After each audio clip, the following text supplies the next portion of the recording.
لیکن بہت کچھ سوچ رہی تھی۔ بس بیٹا، تم ان لوگوں سے اپنی ماں سے ملنے کی اجازت مانگ لو، مجھے اور کچھ بھی نہیں چاہیے۔ شہلا بیگم بڑی محبت اور چاہت سے کہہ رہی تھی۔ اب آپ سے ملنے سے مجھے کوئی نہیں روک سکتا ممی، یہ آپ اب مجھ پر چھوڑ دیں۔ نکی کا لہجہ بے حد مضبوط تھا۔ اس نے ان کے شانے پر سر رکھ دیا اور انہوں نے بھی جواباً بیٹی سے زیادہ گرم جوشی دکھائی تھی۔ وہ ان کے شانے سے لگی اپنے آنے جانے کے پروگرام بتا رہی تھی اور تقریباً 1.5 گھنٹے بعد شہلا بیگم اسے ڈھیروں پیار کر کے واپس ہوئی تھیں۔ انہوں نے اپنی کامیابی کی پہلی سیڑھی پر قدم رکھ دیا تھا۔ مکرم علی شاہ اور زیب النساء نے نگی کو حقیقت سے لا علم رکھ کر ایک طرح سے ان کا کام بے حد آسان کر دیا تھا۔ نگی نے اپنے روم میں قدم رکھے تو شہر بانو کو اپنا منتظر پایا تھا۔ اس نے خود کو فوراً نارمل کیا، لیکن اس کا چہرہ اور آنکھیں رونے کی کہانی سنا رہی تھی۔ نگی، کیا ہوا؟ مل لیا تم نے ان خاتون سے؟ کون تھی وہ؟ شہر بانو نے ڈرتے ڈرتے استفسار کر ہی ڈالا۔ ہاں، مختصر جواب دے کر نکی اپنے بیڈ پر کروٹ کے بل دراز ہو گئی تھی۔ اس کے پورے وجود پر ایک خاموشی چھائی ہوئی تھی جسے شہر بانو نے بڑی شدت سے محسوس کیا۔ دوسرے دن وہ موزم کے ساتھ گھر پہنچ گئی تھی۔ سارے راستے وہ خاموش تھی، موزم کی باتوں کا ہوں ہاں میں جواب دیتی آئی۔ موزم نے کئی بار اسے چونک کر دیکھا تھا، لیکن شہر بانو کی موجودگی کی وجہ سے خاموش رہا۔ اور پھر شام کو نکی کی خاموشی کا بھید کھل گیا۔ وہ سب ہال کمرے میں بیٹھے تھے۔ شہر بانو سب میں چائے سرو کر رہی تھی۔ نکی نے ایک لفافہ سید مکرم علی شاہ کے ہاتھ میں تھمایا تھا۔ یہ کیا ہے نگی بیٹے؟ مکرم علی شاہ نے کچھ نہ سمجھتے ہوئے اس کی سمت دیکھا تھا۔ آپ کھول کر دیکھیے بابا جان۔ نگی کا لہجہ مؤدب لیکن بے حد سنجیدہ تھا۔ شاید ماں کے سمجھانے کا اثر تھا۔ انہوں نے اس کے جواب پر فوراً لفافہ کھولا تھا، لیکن ہاتھ میں شہلا احمد کی تصویریں آئی تھیں جسے دیکھ کر ان کی آنکھیں پتھر آ گئیں۔ بھلا اس عورت کو وہ کیسے بھول سکتے تھے جس نے ان کے جوان بھائی کو موت کے منہ میں دھکیلا تھا؟ ان کے ساتھ بیٹھی زیب النساء کو بھی تصویریں دیکھ کر گویا کرنٹ لگا تھا۔ اپنے ماں باپ کی یہ حالت دیکھ کر سنگل صوفے پر بیٹھا موزم ایک دم اٹھا اور تصویریں مکرم علی شاہ کے ہاتھ سے لے کر دیکھنے لگا۔ تصویریں دیکھ کر وہ بالکل بھی نہیں چونکا، کیونکہ اپنے ماں باپ کے پرسنل فیملی البم میں موزم نے اس عورت کی کئی تصویریں اپنے چچا سعید اکبر کے ساتھ دیکھی تھیں، اور ہوش سنبھالتے ہی اس نے والدین سے اپنے چچا کی ناکام زندگی کی پوری کہانی سن رکھی تھی۔ شہر بانو البتہ سب کچھ خاموشی سے دیکھ رہی تھی۔ ہال کمرے میں ایک معنی خیز خاموشی سکوت طاری تھی۔ بابا جان، اگر آپ اس عورت کو پہچانے نہیں ہیں تو میں بتا دیتی ہوں، یہ میری ماں ہے، شہلا احمد۔ اس معنی خیز خاموشی کو توڑتے ہوئے نکی کا لہجہ از خود سرد ہو گیا تھا۔ نکی، موزم نے اسے گھور کر دیکھا تھا۔ اسے نکی کا لہجہ بے حد برا لگا تھا۔ اس نے شہلا بیگم کی تصویر سینٹر ٹیبل پر رکھ دی۔ تو شہلا بیگم تم تک پہنچ گئی۔ سید مکرم علی شاہ ہنکار بھرتے بغور جان سے عزیز بھتیجی کو دیکھنے لگے، جو آج ان سے پرانے حساب کتاب لینے کے لیے تیار کھڑی تھی۔ بابا جان، آپ لوگ میرے ساتھ اتنا بڑا ظلم کیسے کر سکتے ہیں؟ یہ میرے وہم و گمان میں بھی نہیں تھا۔ اس کا لہجہ بے حد دکھی تھا۔ ہم نے بیٹا تمہارے ساتھ کیا ظلم کیا ہے؟ مکرم علی شاہ خنہوس اس کی سمت دیکھ رہے تھے۔ ابھی تک وہ بڑے تحمل سے سن رہے تھے۔ یہ ظلم نہیں تو اور کیا ہے؟ نکی جو تلخی سے شروع ہوئی تھی، اس نے حرف حرف شہلا بیگم کی رودات انہیں سنا ڈالی۔ یہ کیا بکواس کر رہی ہو تم؟ باقی سب تو یہ رودات سن کر متحیر تھے، جبکہ موزم کو بری طرح غصہ آیا تھا۔ سید موزم علی شاہ، یہ بکواس نہیں، حقیقت ہے۔ نکی تلخ ہوئی تھی۔ نکی بیٹا، یہ شہلا بیگم کی من گڑت کہانی ہے۔ اس میں سچ صرف اتنا ہے کہ تمہارے باپ نے شہلا بیگم سے پسند کی شادی کی تھی۔ گو کہ اکبر علی شاہ نے اپنی خاندانی رسموں کو توڑا تھا، لیکن پھر بھی ہم نے اس شادی کو دل سے قبول کیا تھا۔ باقی کی کہانی جو تمہاری ماں نے تمہیں سنائی ہے وہ سب جھوٹ ہے، سراسر جھوٹ۔ اس سے زیادہ ہم کچھ اور نہیں کہہ سکتے۔ سید مکرم علی شاہ مبہم اور سنجیدہ سے گویا ہوئے۔ ان کی سنجیدگی میں بھی ایک نرمی تھی، کیونکہ موضوع بے حد حساس تھا۔ بابا جان، ایک جھوٹ کو چھپانے کے لیے آپ اور کتنے جھوٹ بولیں گے؟ اگر آپ لوگ سچے تھے تو میری زندہ ماں کو کیوں مار دیا؟ وہ تڑپ اٹھی تھی، کیونکہ وہ عورت اس قابل تھی کہ ہم تمہیں اس بارے میں لا علم رکھتے۔ سید مکرم علی شاہ کو پہلی بار غصہ آیا تھا۔ وہ کمال ضبط سے خود پر کنٹرول کیے گئے، لیکن چہرہ پھر بھی سرخ ہو گیا تھا۔ ڈگی ان کی بات پر بری طرح ہرٹ ہوئی تھی۔ وہ اپنی جگہ کھڑی ہاتھوں میں چہرہ چھپا کر پھوٹ پھوٹ کر رونے لگی تھی۔ اسے ان کی بات نے بہت تکلیف دی تھی۔ نگی بیٹا، ہم تم سے غلط نہیں کہہ رہے۔ سیف النساء نے فوراً اپنی نشست چھوڑی اور آگے بڑھ کر اسے گلے لگایا تھا۔ وہ اس کے آنسو بھی نہیں دیکھ سکتی تھی، کیونکہ اپنی اولاد سے بڑھ کر اسے چاہا تھا۔ موسم کو غصہ تو بہت آ رہا تھا، لیکن بے بسی سے اپنی بٹھیاں بیچ کر رہ گیا، اور شہر بانو تو بس خاموشی سے یہ سب دیکھ رہی تھی۔ امی جان، ماضی میں جو ہوا مجھے اب اس سے کوئی سروکار نہیں، بس آپ لوگ مجھے میری ماں سے ملنے کی اجازت دے دیں۔ وہ زیب النساء کے سینے سے لگی روتے ہوئے کہہ رہی تھی۔ اسے یہ ڈر تھا کہ اگر اس بات کو زیادہ کریدا تو ہو سکتا ہے اس پر کوئی نئی پابندیاں لگ جائیں۔ زیب النساء نے اس کی فرمائش پر شوہر کی جانب دیکھا تھا، جیسے ان کی مرضی پوچھ رہی ہو۔ ٹھیک ہے بیٹا، تم اپنی ماں سے مل سکتی ہو، لیکن اپنے خاندان کی عزت اور ناموس کا ہمیشہ خیال رکھنا، اور ہاں، اس سچائی کو ضرور کھوجنا جسے اس وقت ہم تمہیں بتا بھی دیں تو تم یقین نہیں کرو گی۔ سید مکرم علی شاہ چند لمحے تو کسی گہری سوچ میں گم رہے، پھر بڑے صبر سے اسے اجازت دے دی۔ تھینک یو بابا جان، نگی نے زیب النساء سے الگ ہوتے ہوئے بھرپور خوشی سے کہا تھا۔ وہ کون سی سچائی ہے اس کی اسے کوئی پرواہ نہیں تھی۔ فی الحال تو وہ اس منزل پر کھڑی تھی کہ وہ ان لوگوں کو بھی نہیں چھوڑ سکتی تھی۔ لیکن بابا جان، میں نگی کو اس کی ماں سے ملنے کی اجازت نہیں دے سکتا۔ موزم تو مارے غصے کے چلا اٹھا تھا۔ باپ کی نرمی سے ایک آنکھ نہیں بھائی تھی۔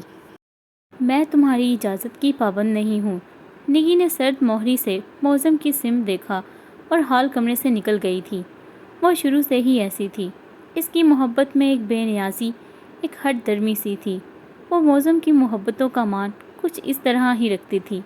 دیکھ رہے ہیں بابا جان، یہ آپ کی ڈھیل کا نتیجہ ہے جو وہ مجھے ایسا جواب دے کر گئی ہے۔ موزم نے ان کی جانب خفگی سے دیکھا تھا۔ موزم، اس وقت ساری سچویشن تمہارے سامنے ہے۔ فی الحال ہمارا خاموش رہنا ہی بہتر ہے۔ وہ تو پہلے ہی ہمیں قصوروار سمجھ رہی ہے۔ اگر ہم نے اور زیادہ روک ٹوک کی تو ہو سکتا ہے یہ ہمارے حق میں بہتر نہ ہو۔ وہ پرسوچ انداز میں سے سمجھا رہے تھے۔ لیکن میں نگی کو اس کی ماں سے ملنے کی اجازت نہیں دے سکتا۔ موزم اس وقت ذہن سے نہیں سوچ رہا تھا۔ اس نے غصے میں بھناتا ہوا وہاں سے واک آؤٹ کر گیا۔ اس لڑکے کا تو دماغ خراب ہو گیا ہے، حالانکہ سب کچھ جانتا ہے۔ زیب النساء نے بڑبڑاتے ہوئے دوبارہ مکرم علی شاہ کے قریب اپنی نشست سنبھال لی تھی۔ شہر بانو نے بھی چائے کے خالی مگ اٹھا کر ٹرے میں رکھے اور وہاں سے نکل گئی، کیونکہ اسے اپنی موجودگی اس وقت بے معنی لگ رہی تھی۔ سید صاحب، نگی کو حقیقت سے لا علم رکھ کر ہم سے بہت بڑی غلطی ہوئی ہے۔ زیب النساء شکستہ سے لہجے میں گویا ہوئی تھیں۔ آپ ٹھیک کہہ رہی ہیں، شاید پھر آج یہ حالات بھی نہ ہوتے۔ سید مکرم علی شاہ نے ان کی تائید کی تھی۔ اب موزم کو کیسے سمجھائیں؟ زیب النساء بیٹے کے لیے فکر مند ہوئی تھیں۔ ابھی وہ غصے میں ہے، میں سمجھاؤں گا اسے۔ مکرم علی شاہ انہیں جواب دیتے کسی گہری سوچ میں گم ہو گئے تھے۔ 2 دن سے ان کے درمیان سرد جنگ چل رہی تھی۔ اس کا مطالبہ ماں سے ملنے کا تھا اور موزم کی طرف سے ہنہوز انکار برقرار تھا۔ شام میں سید مکرم علی شاہ اور زیب النساء شاہدہ بیگم کی طرف گئے تھے۔ شہر بانو ستونوں والے لمبے چوڑے برآمدے میں کرسی پر بیٹھی بظاہر کسی کتاب کے مطالعے میں مصروف تھی، لیکن اس کا سارا دھیان موزم اور نگی کی طرف لگا ہوا تھا، جن کے جھگڑے کی آواز ادھر تک آ رہی تھی۔ وہ سر جھٹک کر ایک بار پھر اپنا دھیان کتاب میں لگا رہی تھی کہ کوئی طوفان اس کی طرف آیا تھا۔ تمہارا دماغ درست نہ کیا تو میرا نام بھی موزم نہیں، وہ بڑے غصے میں کہتا ہوا شہر بانو کے قریب سے گزر کر باہر کی سمت بڑھ گیا تھا۔ اس کے تیور دیکھ کر تو شہر بانو بھی سہم گئی، اور ابھی موزم کو گئے 5 منٹ بھی نہیں ہوئے تھے کہ وہ واپس چلا آ رہا تھا۔ لیکن شہر بانو کو اس کی چال میں لڑکھڑاہٹ سی محسوس ہوئی تھی۔ اس کی نظر موزم کے پاؤں کی سمت اٹھی۔ گرے سلوار سوٹ پر اس نے سیاہ لیدر کے سٹائلش سے سلیپر پہن رکھے تھے، لیکن ایک پیر سے خون نکل رہا تھا۔